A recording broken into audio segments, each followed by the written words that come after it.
I say all of this just to say this. If you see me and I'm using your content in some type of form or fashion, it's because you have great content. Period, point blank. And there's no need for me to reinvent the wheel. So if I don't tag you, please tag yourself, because I'm going to use your information on my TikTok page, 60 seconds or less, at Shegetitdone. So I say all of this just to say this. If you see me and I'm using your content in some type of form or fashion, it's because you have great content. Period, point blank. And there's no need for me to reinvent the wheel. So if I don't tag you, please tag yourself, because I'm going to use your information on my TikTok page, 60 seconds or less. Hey, it's Michael with Shegetitdone. I'm going to read you the Diverse Intelligence Series 2019. It's in the bag. Black Consumers' Path to Purchase. This is a Nielsen ratings. But what I'm going to do is I'm going to use these Nielsen ratings to flip the switch, as Drake would say, and put this in the perspective of job opportunities, educational opportunities, along with spending habits. So, here we go. The executive summary. African Americans' influence on mainstream culture is clear. 54% of African Americans are 34 or younger, meaning the majority of blacks have grown up in the digital age. And these powerful consumers have naturally incorporated their tech affinity into their entire shopping journey, which we're going to alone change into their educational journey, technical journey, and employment opportunities. This pursuit of the latest things drives many African Americans consumers in the steps from how they consume media to become aware of the trends, products, to how they use e-commerce on multiple devices while still demanding a dynamic store experience. Now that we're in the age of Corona, that's going to be a whole new light. And that's where I want to highlight on. We need to educate in technology the same way we spend money on designer this and designer that. Black Americans are 48 million strong, with nearly 25 million being millennial age or younger as of 2018, with the median age of 32. Black Americans are just approaching their peak in earning years,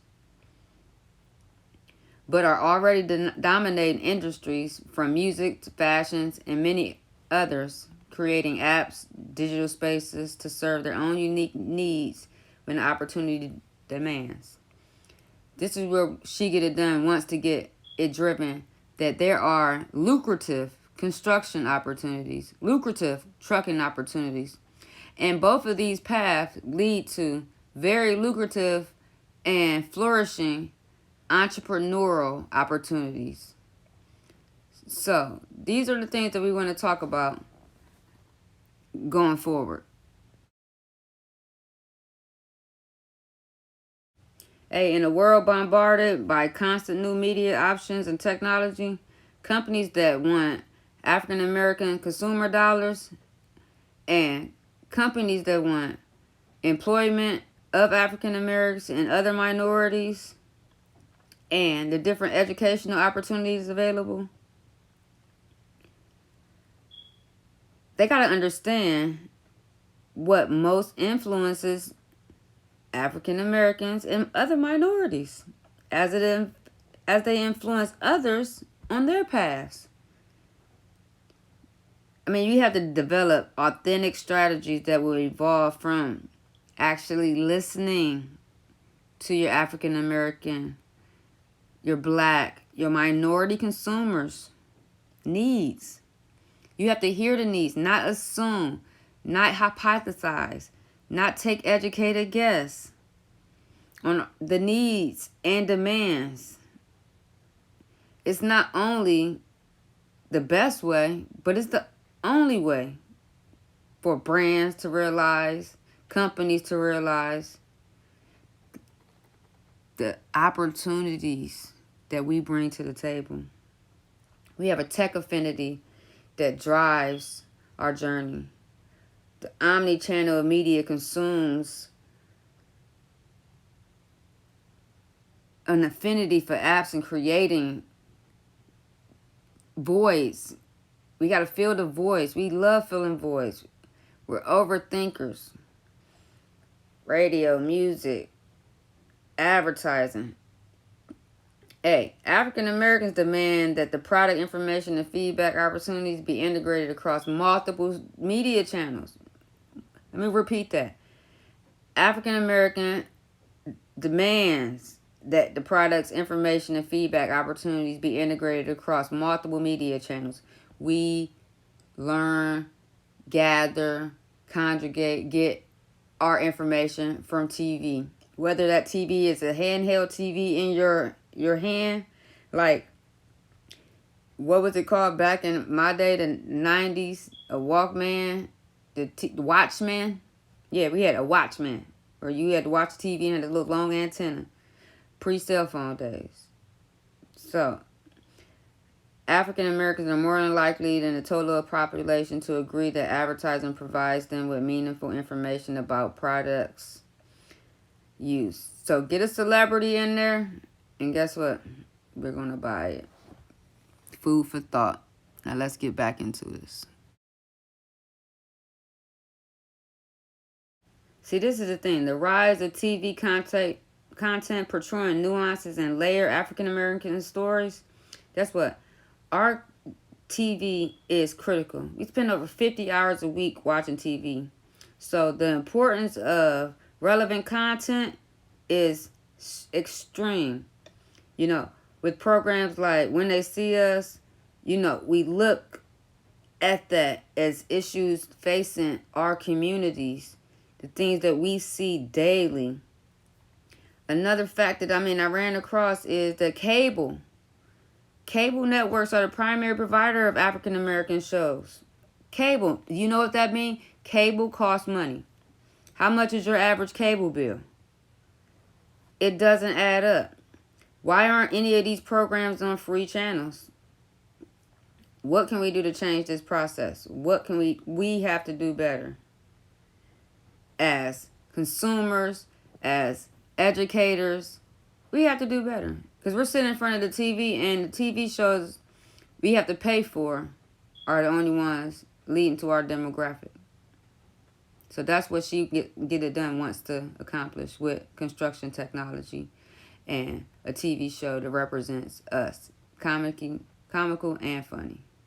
Hey, the long and the short of it is, African Americans are more likely to say they enjoy seeing people in the media and content that share their ethnic background, of course.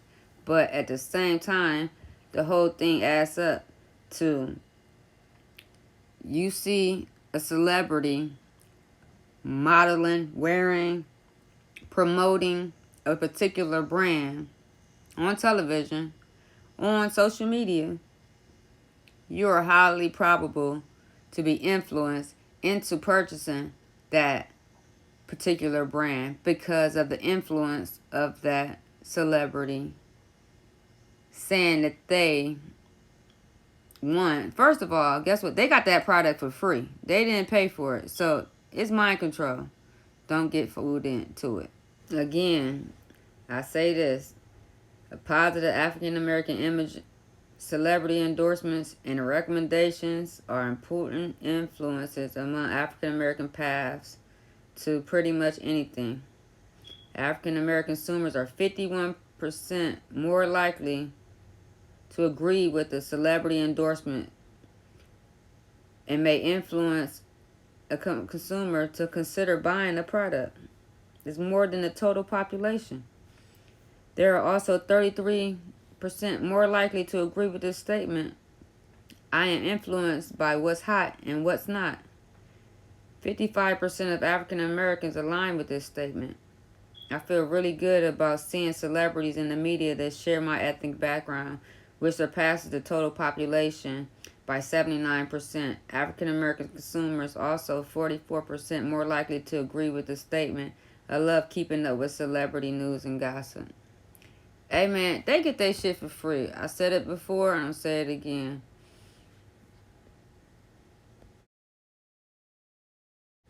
I'm going to end this on Black Beauty.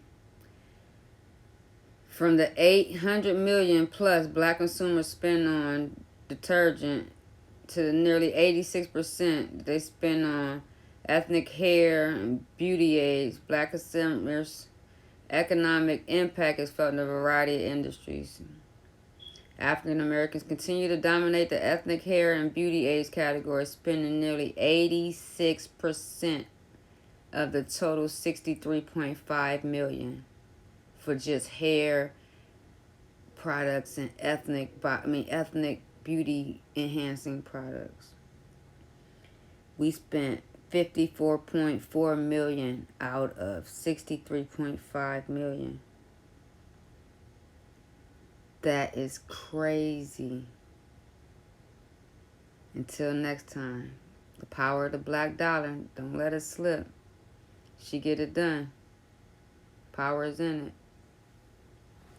One fact that I don't understand and I really don't believe, and this may be controversial, but the seasoning, spices, and extracts, they said that the total spend was $2.7 billion, with blacks only spending $430.2 million at 16.13%. Something's wrong with that one.